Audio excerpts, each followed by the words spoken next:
Welcome to NTV. నేను మీ భవ్య. In జనరల్‌గా అందరికి చాలా మందికి ఊర్లలో కానీ, ఎక్కడైనా సరే మన చుట్టూ వాళ్ళలో చూస్తూ ఉంటాం ఏంటంటే, సడెన్‌గా ఒక స్టేజ్ తర్వాత వాళ్ళు ఏం చేసినా చేతులు షివర్ అవుతూ ఉంటాయి, కాళ్ళు షివర్ అవుతూ ఉంటాయి, మాట్లాడుతుంటే కూడా తడబడుతూ ఉంటారు. సో, ఏదన్నా చెప్తున్నప్పుడు కొంచెం స్లోగా యాక్టివిటీస్ అన్ని స్లోగా చేస్తూ ఉంటారు. సో, ఏమైంది సడెన్‌గా అనే ఆలోచనలో ఉండిపోతారు. అయితే ఊర్లలో అయితే ఓన్ ట్రీట్మెంట్స్ తీసుకుంటూ ఉంటారు గానీ, అది సివియర్ అయ్యే వరకు వెయిట్ చేస్తారు. అసలు ఈ సమస్యని ఏమంటారు? ఇవన్నీ తెలుసుకోవడానికి మన ముందు City Neuro Centre Banjara Hills branch నుంచి senior consultant neurologist doctor Deepak ఉన్నారు. సో, అడిగి తెలుసుకుందాం. సో, సార్ డైరెక్ట్ పాయింట్‌కొస్తే ఇప్పుడు మనకి నరాల బలహీనత అనుకోవచ్చా సార్? ఈ సమస్యని ఎలా చూడొచ్చంటారు? అంటే ఒక రకంగా అట్లా అనుకోవచ్చు. హ్మ్. సో, బేసిక్‌గా మీరు ఏదైతే చెప్పారో ఈ వణుకుడు అంటే హ్మ్. ట్రెమర్స్.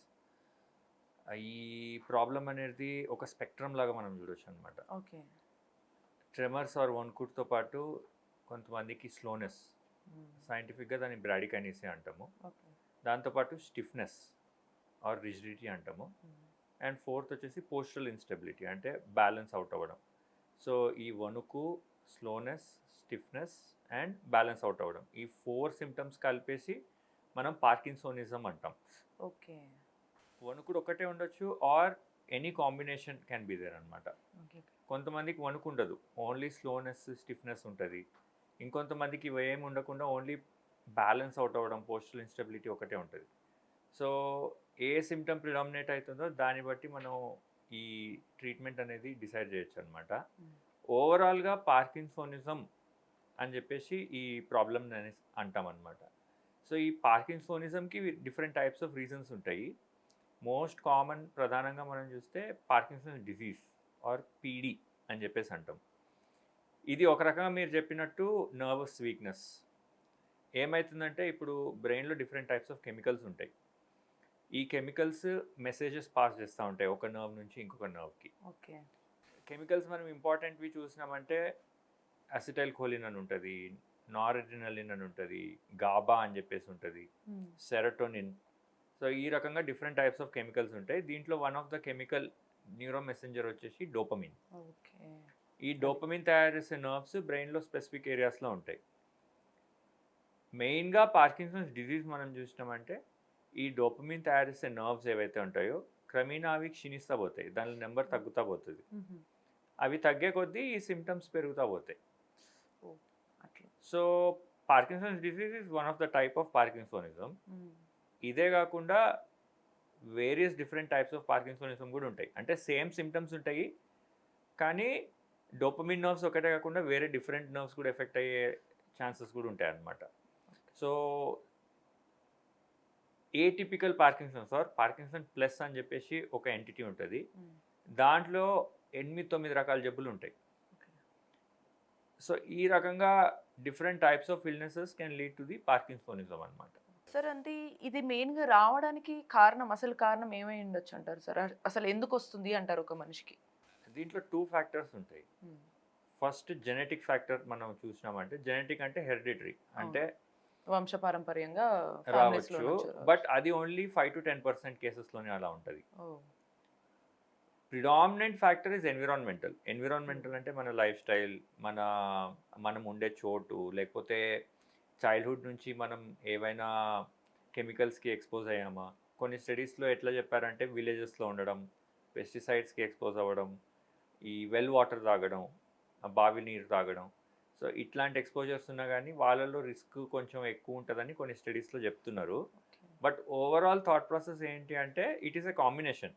ఒక 10% genetic factor, remaining 90% environmental exposures గానీ, ఎన్విరాన్మెంటల్ ఫ్యాక్టర్స్ గానీ. ఈ కాంబినేషన్స్‌తో ఏమైతుంది అంటే over time usually 50, 60 years age తర్వాత ఈ నర్వ్స్ డ్యామేజ్ అయ్యేది స్టార్ట్ అవుతది. ఓకే. అండ్ నర్వ్స్ డ్యామేజ్ ఇనీషియల్‌గా పెద్దగా సింప్టమ్స్ కనిపించకపోవచ్చు. ఒక థ్రెషోల్డ్ దాటింది అంటే then the symptoms start. Important point ఏంది అంటే సపోజ్ జెనెటిక్స్ ప్రిడామినేట్ చేసిందనుకోండి. లైక్ వంశపారంపరంగా వచ్చిందనుకోండి. అప్పుడు symptoms much earlier they can start. 30స్‌లో చూస్తున్నాం పేషెంట్స్‌ని, హుహు. 40స్‌లో చూస్తున్నాం. ఓకే. ఓకే. యూజువల్లీ పార్కిన్సన్స్ అంటే వి థింక్ 50 తర్వాత, 60 తర్వాత స్టార్ట్ అయ్యే అవును. జబ్బు అని చెప్పేసి అనుకుంటాం. హ్మ్.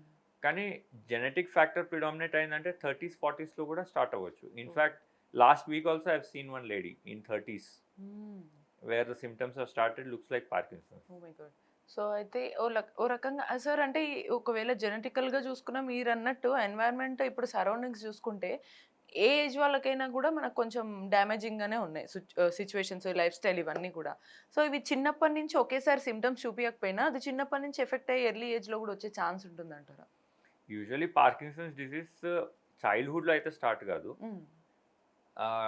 యంగ్ ఆన్సెట్ అనుకున్నా గానీ ఆర్ ఎర్లీ ఆన్సెట్ అనుకున్నా గానీ 20 తర్వాతే స్టార్ట్ అవుతుంది. 20, 30, 40 అట్లా. టిపికల్ ఏజ్ మనం జెనెటిక్ ఫ్యాక్టర్స్ ప్రిడామినేట్ చేస్తే 30s, 40స్‌లో స్టార్ట్ అవుతది. ఓకే. బట్ చైల్డ్‌హుడ్‌లో వేరే జబ్బులుంటాయి. అంటే సిమిలర్ సిమ్టమ్స్ ఉండొచ్చు. సేమ్ ట్రెమర్ ఉండొచ్చు, స్టిఫ్‌నెస్, స్లోనెస్ అలా ఉండొచ్చు. కానీ జబ్బు వేరే ఉంటది. పార్కిన్సన్స్ డిసీజ్ కాకుండా different types of illnesses can present అన్నమాట. సో ఇన్ జనరల్‌గా వన్స్ ఒక్కసారి మేబీ జెనెటికల్ గావచ్చు, లేకపోతే వాళ్ళ లైఫ్ స్టైల్ వల్ల గావచ్చు. వచ్చినప్పుడు వాళ్ళకి ఎన్ని డేస్ ముందు క్లియర్‌గా ఓకే. ఇది నాకొక సమస్య ఉంది అనేది ఎప్పుడు వాళ్ళకి అర్థమవుతది? లేకపోతే అట్‌లీస్ట్ అర్థం కాకపోయినా ఓకే. ఇలా ఏమన్నా మీకు డిఫరెన్సెస్ కనిపిస్తే వెంటనే డాక్టర్‌ని కన్సల్ట్ చేయొచ్చు అనే సిట్యుయేషన్ ఎప్పుడొస్తుంది సార్ స్టేజ్? సో మనం పార్కిన్సన్స్ డిసీజ్ చూసినామంటే మెయిన్‌గా 2 సిమ్టమ్స్‌లోకి మనం డివైడ్ చేయొచ్చు. హ్మ్. ఒకటి మోటార్ సిమ్టమ్స్. హ్మ్. ఎప్పుడైనా గానీ మెయిన్‌గా సిమ్టమ్స్ డాక్టర్ దగ్గరికి ఎప్పుడొస్తారంటే మోటార్ సిమ్టమ్స్ స్టార్ట్ అయినప్పుడు. మోటార్ సిమ్టమ్స్ అంటే కనిపించేయడం. మోటార్ సిమ్టమ్స్ అంటే ఈ కండరాల్లో రిలేటెడ్ హ్మ్. సిమ్టమ్స్ అన్నమాట. విచ్ ఆర్ ద 4 థింగ్స్ నేను ఇందాక చెప్పా కదా! ఒకటి ట్రెమర్ వణుకు, హ్మ్. రెండోది స్లో ఆర్ నిదానంగా అయిపోవడం, మూడోది స్టిఫ్‌నెస్, మజిల్స్ టైట్‌నెస్, నాలుగోది బ్యాలెన్స్ అవుట్ అవ్వడం. ఈ రైట్. నాలుగిటిని ఈ మోటార్ సిమ్టమ్స్ అని చెప్పేసి అంటాం. ఇలా వస్తే యూజువల్లీ అది లైఫ్ స్టైల్‌ని ఇంపేర్ చేస్తది. క్వాలిటీ ఆఫ్ లైఫ్ ఎఫెక్ట్ అవుతది కాబట్టి డాక్టర్ దగ్గరికి ఎట్లాగైనా వస్తారు. బట్ పార్కిన్సన్స్‌లో నాన్ మోటార్ సిమ్టమ్స్ అనేవి కూడా ఉంటాయి. నాన్ మోటార్ అంటే ఎలా ఉంటుందంటే కాన్‌స్టిపేషన్, ఓహ్! మోషన్ ఫ్రీగా అవ్వకపోవడం, లేకపోతే యూరిన్ ప్రాబ్లమ్, అర్జెంట్ అనిపించడం, బట్టలోనే యూరిన్ పాస్ అవ్వడం, ఆర్ మెమరీ డిస్టర్బెన్సెస్, మతిమరుపు రావడం, మర్చిపోతా ఉండడం, or psychiatric symptoms like hallucinations, delusions అంటే లేని ఊహించుకోవడం, ఏం లేకపోయినా ఏదైనా కనిపించడం, వినిపించడం, నన్ను ఎవరో ఏదో చేసేస్తారు, అట్లా భయపడడం. యాక్చువల్లీ ఏముండదు. స్టిల్ రీజన్ లేకుండానే భయపడడం. సో ఇట్లా delusions or psychiatric symptoms. Or కొంతమందికి ఏమవుతుందంటే స్మెల్ సెన్సేషన్ పోతది. హ్మ్. ఈ ability to smell like Covid అప్పుడు మనం చూసాం చాలా మందికి. అవును. ఈ వాసన పసిగట్టే స్ట్రెంత్ ఏదైతే ఉందో అది పోయింది. తగ్గిపోయింది టేస్ట్ చాలా. గూడా కొన్ని సార్లు యాహ్! తెలియలేదు. కోవిడ్‌లో అట్లాంటి సిమ్టమ్స్ చూసాం. పార్కిన్సన్స్‌లో గూడా నాన్ మోటార్ సిమ్టమ్స్‌లో కొంతమందికి స్మెల్లింగ్ ఎబిలిటీ పోతది. వాసన పసిగట్టే ఈ స్ట్రెంత్ తగ్గిపోతదనమాట. ఇవే గాకుండా ఆర్‌బీడీ అని జెప్పేసి ఇంకొక నాన్ మోటార్ సిమ్టమ్ ఉండొచ్చు. దీంట్లో ఏమైతదంటే ఈ నిద్రబోతున్నప్పుడు కలలు కంటుంటాం. హ్మ్. రైట్. కలలొచ్చినప్పుడు మనం మూవ్ గాము. అది జస్ట్ మైండ్‌లో నడుస్తా ఉంటది కల. అవును. బట్ పార్కిన్సన్స్‌లో నాన్ మోటార్ సిమ్టమ్‌లో ఏమైతదంటే మూవ్‌మెంట్ వస్తది కల వచ్చేటప్పుడు. ఓకే. లైక్ కలలో పరిగెడుతున్నాం అనుకోండి, కాళ్ళు కొట్టుకుంటూ ఉంటారు నిద్రలో. ఆహా! షేక్ చేస్తూ కరెక్ట్. ఉండటం. Right. So, acting out of dreams అని చెప్పేసి అంటారు. హ్మ్. సో, ఇట్లాంటి సిమ్టమ్స్ కాళ్ళు కొట్టుకోవడం నిద్రలో, చేతులు కొట్టుకోవడం, మాట్లాడడం, ఓహ్! పక్కనున్న వాళ్ళకి తగలడం, చెయ్యి గాని, కాలు గాని దెబ్బలు తగలడం. కొంతమందికి ఏమైతది బెడ్ మీద నుంచి పడిపోతారు. రైట్. రైట్. సో, ఇట్లా ఆర్‌బీడీ అని చెప్పేసి అంటాం దీన్ని. రెమ్ హ్మ్. బిహేవియరల్ డిసార్డర్ అని. So, okay. ఇవన్నీ కూడా నాన్ మోటార్ సిమ్టమ్స్ పాసిబిలిటీ పార్కిన్సన్స్‌లో ఉంది. ఇంపార్టెంట్ పాయింట్ ఏంది అంటే ఈ non motor symptoms like constipation గానీ, లేకపోతే ఆర్‌బీడీ స్లీప్ రిలేటెడ్ అవునవును. ఇష్యూస్ గానీ, these can start decades before motor symptoms onset. అంటే ఈ వణుకు ఆర్ వీటికన్నా ముందే స్లోనెస్ ఎప్పటినుంచో ఉంటాయి. చాలా ముందు స్టార్ట్ అవ్వచ్చు. కొంతమందికి ఓహ్! 10, 20, 25 ఇయర్స్ ముందే స్టార్ట్ అవ్వచ్చు oh non my motor god! Symptoms. So, okay. Studies ఏం చూపించాయంటే ఈ ఆర్‌బీడీ అంటే ఈ కలల్ని ఎనాక్ట్ చేయడం, నిద్రలో కదలడం ఆర్ కాన్‌స్టిపేషన్ ఉన్న వాళ్ళకి ఓవర్ టైమ్ వాళ్ళని ఫాలో అయ్యామనుకోండి హ్మ్. ఆఫ్టర్ 10 ఆర్ 20 ఇయర్స్ పార్కిన్సన్స్ వచ్చే రిస్క్ ఎక్కువ ఉంటది వాళ్ళకి. బట్ ఇన్ జనరల్‌గా వాళ్ళ ఏజ్‌ని బట్టి అవేవన్నా చేస్తూ ఉంటే నైట్ టైమ్ జస్ట్ ఫన్ అనుకుంటారు. అరే! వీళ్ళు చూసావా నిద్రలో సడెన్‌గా నిద్రలో మాట్లాడుతున్నారు. అవును. అది ఇదని మాట్లాడి జస్ట్ కామెడీ వీడియో అనుకుంటారు గానీ ఇంత ఇష్యూ ఉంటుందనేది ఎవ్వరు ఊహించకపోయి ఉండొచ్చు కరెక్ట్. అసలు. సినిమాల్లో గూడా కామెడీ చేస్తుంటారు. రైట్. నిద్రలో నడుస్తున్నాడు ఆర్ నిద్రలో మూవ్ అయితున్నారు అని చెప్పేసి. అవును. But actually the thing is RBD can lead to serious injuries. Oh my God! ఎందుకంటే నిద్రలో ఉంటారు. వాళ్ళకి స్పృహలో ఉండరు గదా! ఏమైనా ఆబ్జెక్ట్స్ ఉన్నాయి, షార్ప్ ఆబ్జెక్ట్స్ హ్మ్. బెడ్ చుట్టూ ఆర్ బెడ్ చాలా హై ఉందనుకోండి height. They may fall down, they can injure themselves. పక్కన పడుకున్న వాళ్ళకి ఇంజ్యూరీస్ అవ్వచ్చు. So exactly. It's not be taken lightly, అది లైట్గా తీసుకునేది ప్రాబ్లం కాదు. ట్రూ. సో ఆర్బిడికి కొన్ని ట్రీట్మెంట్ ఆప్షన్స్ ఉంటాయి. అన్నిటికన్నా ఇంపార్టెంట్ ఏంటంటే స్లీప్ ఎన్విరాన్మెంట్ సేఫ్గా ఉంచుకోవాలి. ఏమైనా షార్ప్ ఆబ్జెక్ట్స్ ఉంటే దానిలో తీసేయడం, బెడ్ హైట్ తక్కువ పెట్టుకోవడం, సో ఏమైనా సాఫ్టర్ ఆబ్జెక్ట్స్ పెట్టుకోవడం చుట్టుపక్కల. సో ఇట్లా few care we can take అనమాట. కొన్ని మెడిసిన్స్ కూడా ఉంటాయి మూమెంట్స్ తగ్గించడానికి, but most important safe sleep environment important. Right exactly. అంటే అన్ని మెడిసిన్‌తోనే అని కాకుండా కొంచెం ఫస్ట్ మనం కూడా ఎక్సర్సైజ్ చేయాల్సి ఉంటుంది మన లైఫ్ స్టైల్‌లో. కరెక్ట్. Exactly sir. సో మరి దీనికి ట్రీట్మెంట్ అనేది ఉంటుందా? లేకపోతే ఇది పర్మనెంట్ అనొచ్చా ఈ డిసీజ్ అనేది? సో ట్రీట్మెంట్ ఉంటుంది ఆబ్వియస్లీ. పార్కిన్సన్స్లో ట్రీట్మెంట్ మనం చూసినామంటే 2 మెయిన్ టైప్స్ ఆఫ్ ట్రీట్మెంట్ అనుకోవచ్చు. ఎర్లీ స్టేజ్లో టాబ్లెట్స్ ఉంటాయి. అడ్వాన్స్డ్ స్టేజ్కి వెళ్ళేప్పటికీ advance treatment options including surgical options ఉంటాయి అన్నమాట. టాబ్లెట్స్ అంటే ఏం చేస్తాయంటే ఈ డోపమిన్ ఏదైతే బ్రెయిన్లో తగ్గిపోయి ఉంటుందో, నేను మీకు చెప్పాను ఇందాక కెమికల్ మెసెంజర్ బ్రెయిన్లో ఆ నర్వ్స్ డ్యామేజ్ అవడం వల్ల తగ్గిపోయి ఉంటుంది కదా, దాని రిప్లేస్మెంటే టాబ్లెట్స్ ద్వారా చేస్తామన్నమాట. ఓకే. ఆల్మోస్ట్ ఒక 5-6 టైప్స్ ఆఫ్ టాబ్లెట్స్ ఉంటాయి. సో బెస్ట్ టాబ్లెట్ ఏది సూట్ అవుతుందో పేషెంట్కి once we see we know. Okay. కొన్ని టాబ్లెట్స్ వణుకుకు చాలా బాగా పనిచేస్తాయి, కొన్ని టాబ్లెట్స్ వాకింగ్ బ్యాలెన్స్కి బాగా పనిచేస్తాయి, రైట్. కొన్ని టాబ్లెట్స్ స్పీడ్ని పెంచేకి బాగా పనిచేస్తాయి. సో ఎవరికి ఏ సిమ్టమ్ ఉంది అని చెప్పేసి చూసి దాని ప్రకారం మెడికేషన్ ఇనిషియేట్ చేయొచ్చు. And medicines work very well initial ఫేజ్లో. లైక్ జబ్బు స్టార్ట్ అయిన ఒక 2-3 or 4 ఇయర్స్ వరకు టాబ్లెట్స్ వర్క్ వెరీ వెల్. ఇనిషియల్గా మనం టాబ్లెట్ ఇచ్చినామంటే ఒక 5-6 అవర్స్ అట్లా వర్క్ చేస్తుంది. సో డైలీ 3 times వేసుకుంటే overall full day they maintain well. Problem ఏమవుతుంది అంటే టాబ్లెట్స్ అనేవి జస్ట్ సిమ్టమాటిక్ ట్రీట్మెంట్. అంటే ఏదైతే నర్వ్ డ్యామేజ్ అవుతున్నాయో దాన్ని రిపేర్ చేయవు. యాహ్! ఆ సింప్టమ్‌ని ఆ మూవ్‌మెంట్‌కి correct. ఆపుతాయి అంతే. సిమ్టమ్ని మాత్రం ఆపుతాయి. సో ఏమవుతుంటుంది అంటే లోపల నర్వ్ డ్యామేజ్ పెరుగుతుంటుంది, హ్మ్. దానికి తగ్గట్టు మనం డోసేజ్ పెంచాల్సి వస్తుంది. సో ఇనీషియల్గా టాబ్లెట్స్ రోజుకి 3-4 ఇస్తాము. జబ్బు పెరిగే కొద్ది ఏమవుతుంది 5 years, 6 years, 7 My years God. Start అయ్యాక టాబ్లెట్స్ ఫస్ట్ 3-4 నుంచి 5-6 అవుతాయి. తర్వాత కొంతమందికి 9-10 per day టాబ్లెట్స్ కూడా అవసరం పడుతుంది అన్నమాట. సో అంటే ఓన్లీ సింప్టమ్స్ ఆపడానికి వెళ్తే ఓన్లీ టాబ్లెట్స్ ఎక్కువ వాడాల్సి ఉంటుంది. బట్ మీరు అన్నట్టుగా ఆ నర్వ్ ఏదైతే డోపమైన్ నర్వ్ ఉందో దాన్ని సెట్ చేయడానికి పాసిబుల్ అవుతుందా సార్? అది పాసిబుల్ లేదు ప్రస్తుతం అయితే మన దగ్గర. దానికి ఆ cure whatever you are saying that is the holy grail అని చెప్పొచ్చు. రైట్. పార్కిన్సన్స్ రీసెర్చ్లో చాలా ట్రై చేస్తున్నారు, ఏమైనా స్టెమ్ సెల్స్తో ఇంప్రూవ్ చేయొచ్చా అని చెప్పేసి ట్రై చేసినారు, but they could not. Researchers failed. So right now ఏదైతే నర్వ్స్ డ్యామేజ్ అవుతాయో ఆ నర్వ్ డ్యామేజ్ని రివర్స్ చేయడం, రిపేర్ చేయడంకి అయితే ట్రీట్మెంట్ లేదు. ఓకే. ఓన్లీ ఆ సింప్టమ్స్ ఆపడానికి. వాట్ వీ డూ హ్యావ్ సిమ్టమ్స్ని తగ్గించడానికి medications which work quite well, especially initial ఫేజ్లో. అయితే ఏమవుతుందంటే ఇందాక మీకు చెప్పా కదా, ఈ జబ్బు స్టార్ట్ అయ్యాక ఒక 6-7 years దాటిపోయింది అంటే టాబ్లెట్ డోసెస్ చాలా ఎక్కువ అయిపోతుంది. అవును. సో దానికి తగ్గట్టు సైడ్ ఎఫెక్ట్స్ కూడా వచ్చే ఛాన్స్ ఉంటుంది. ఎగ్జాక్ట్లీ. అవును. అప్పుడు మనం దాన్ని అడ్వాన్స్ పార్కిన్సన్స్ అంటాం. సో లీవోడోపా అని చెప్పేసి టాబ్లెట్ ఉంటుంది మెయిన్గా, అది డోపమిన్కి సబ్స్టిట్యూట్ లాగా. ఒక్క రోజులో 24-hour పీరియడ్లో 5 tablets or 5 times లీవోడోపా మనం ఇస్తున్నాం అనుకోండి, అయినా కానీ పార్కిన్సన్ సిమ్టమ్స్ 2 hours కన్నా ఎక్కువ మనం చూస్తున్నాం అనుకోండి in any patient in a 24-hour period, then we usually take it as advanced Parkinson's. Okay. Okay. And once we diagnose it as advanced Parkinson's, advance treatment options ఉంటాయి. ఒక పర్సన్కి 8-9 tablets ఇవ్వడం కష్టం, సైడ్ ఎఫెక్ట్స్ ఎక్కువ అవుతాయి. కాబట్టి ఏం చేస్తామంటే అప్పుడు సర్జికల్ ఆప్షన్స్కి వీ స్టార్ట్ ఎక్స్ప్లోరింగ్ అనమాట. మోస్ట్ ఇంపార్టెంట్ సర్జికల్ ఆప్షన్ మనం చూసినామంటే డీప్ బ్రెయిన్ స్టిమ్యులేషన్ అని చెప్పేసి ఉంటుంది, ఆర్ డిబిఎస్. సో దీంట్లో ఏం చేస్తామంటే చిన్న రంధ్రాలు పెడతాం స్కల్లో, పుర్రలో, అక్కడ బ్యాక్ సైడ్ తల మీద చిన్నవి, జస్ట్ ప్రాబ్లీ 1 centimeter అరౌండ్ అంతే. పెట్టేసి ఏం చేస్తాము అంటే బ్రెయిన్ లోపలికి ఎలక్ట్రోడ్స్ పెడతాం, వైర్స్. ఎలక్ట్రోడ్స్ ద్వారా కరెంట్ని అందిస్తాం. ఎక్కడ అందిస్తాము? ఎగ్జాక్ట్లీ సర్క్యూట్ ఎక్కడైతే ప్రాబ్లం అవుతుందో ఆ సర్క్యూట్లోకి ఈ ఎలక్ట్రోడ్స్ని పంపించి దాన్ని సెట్ చేసేకి ట్రై చేస్తాం బై గివింగ్ ఎలక్ట్రిక్ కరెంట్. దీనివల్ల అడ్వాంటేజ్ ఏమవుతుంది అంటే ఇవి కరెంట్ 24 hours బ్రెయిన్లో నడుస్తుంటుంది కాబట్టి ఈ టాబ్లెట్ డోసెస్ మనం తగ్గించవచ్చు. సో అప్పుడు సిమ్టమ్స్ కూడా కొంచెం తగ్గే ఛాన్స్ ఉంటుంది. Symptoms improve very well. So advanced పార్కిన్సన్స్లో most of them they need advance treatment options. So డీబీఎస్ఏ కాకుండా ఇంకా అపోమార్ఫిన్ పంప్ అని చెప్పేసి ఉంటుంది. Hmm. అపోమార్ఫిన్ పంప్లో ఏం చేస్తామంటే మీరు డయాబెటీస్లో ఇన్సులిన్ పంప్ అనేది వినింటారు. అవును. సో సిమిలర్గా ఒక చిన్న ఇన్స్ట్రుమెంట్ ఉంటుంది, దాంట్లో అపోమార్ఫిన్ అనే మెడిసిన్ ఉంటుంది. ఆ మెడిసిన్ మనం స్కిన్ కింద ఇంప్లాంట్ చేస్తాము. అది 24 hours కొంచెం కొంచెం రిలీజ్ చేస్తూ ఉంటుంది blood స్ట్రీమ్లోకి. Okay.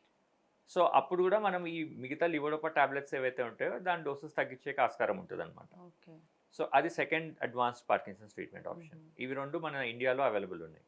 Okay. Okay, so we also do it. Deep brain stimulation we do it, and for advance Parkinson's we చాలా మంచి ట్రీట్మెంట్ ఆప్షన్ కాబట్టి definitely it is worth Right. Exploring. మళ్ళీ ఇక్కడ కొంతమంది సార్ ఎలాగో సీరియస్ అవుతుంది కదా, నాకు ముందే చేసేయండి అని అంటూ ఉంటారు. అది చాలా రిస్క్ అవ్వచ్చు కదా సార్? యా, అంటే ఎర్లీ ఫేజెస్లో usually we try to avoid. ఎందుకంటే ఎనీ టైమ్ ఆపరేషన్, అది కూడా brain surgery, neuro surgical procedure అంటే some risk will be there. Definitely. బ్రాడ్గా మనం మాట్లాడినాము అంటే risk is around 2 to 3%. But important point ఏంటంటే 97% మందిలో సక్సెస్ అవుతుంది.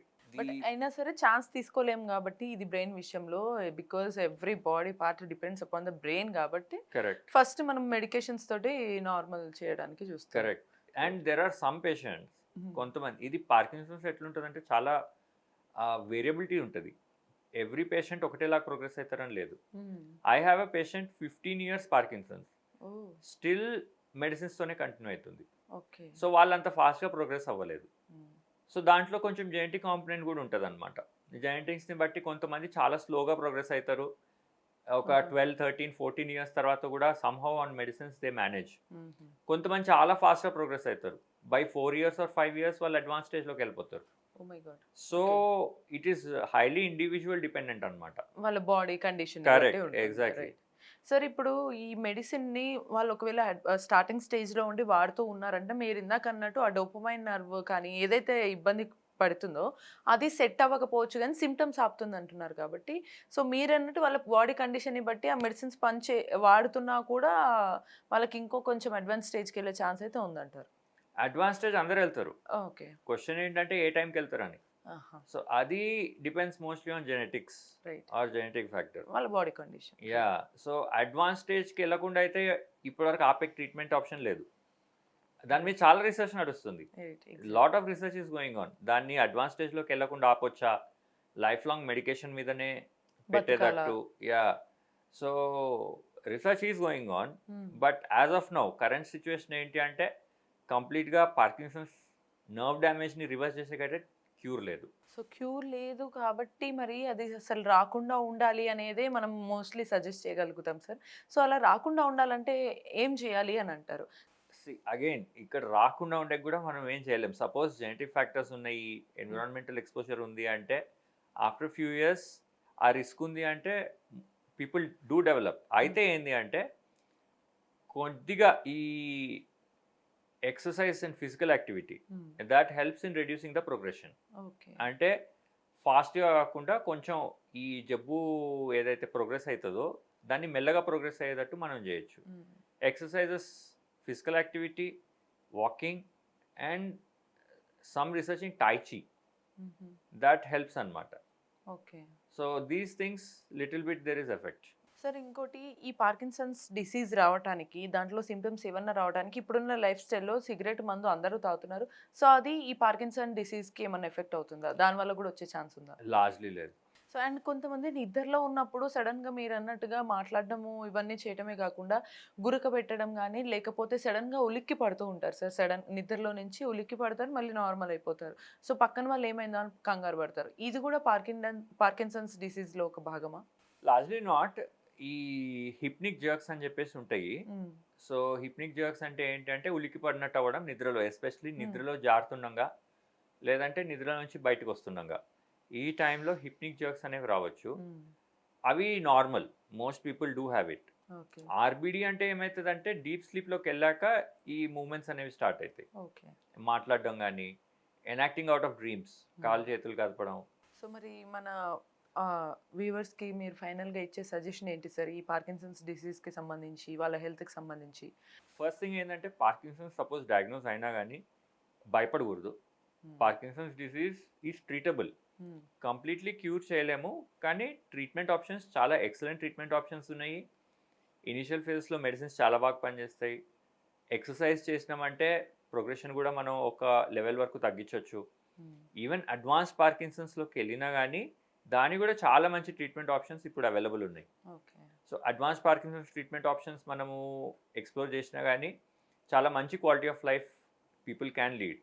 So don't get worried if you are diagnosed with Parkinson's. Just consult a good movement disorder specialist or a Parkinson's doctor, and very good treatment can be done. So క్లియర్గా మనకి Parkinson's disease అంటే అదొకటి ఉంటుంది. So మనకు అందుకే ఈ symptoms ఉన్నాయనేది కూడా చాలా మంది తెలుసుకోలేకపోయాం. బట్ ఈ ఇన్ఫర్మేషన్తో మనందరికీ కూడా చాలా విషయాలు తెలిసాయని అనుకుంటున్నాను. ఇటువంటి మరిన్ని ఇంట్రెస్టింగ్ అండ్ ఇన్ఫర్మేటివ్ వీడియోస్ కోసం కీప్ వాచింగ్ ఎన్టీవీ.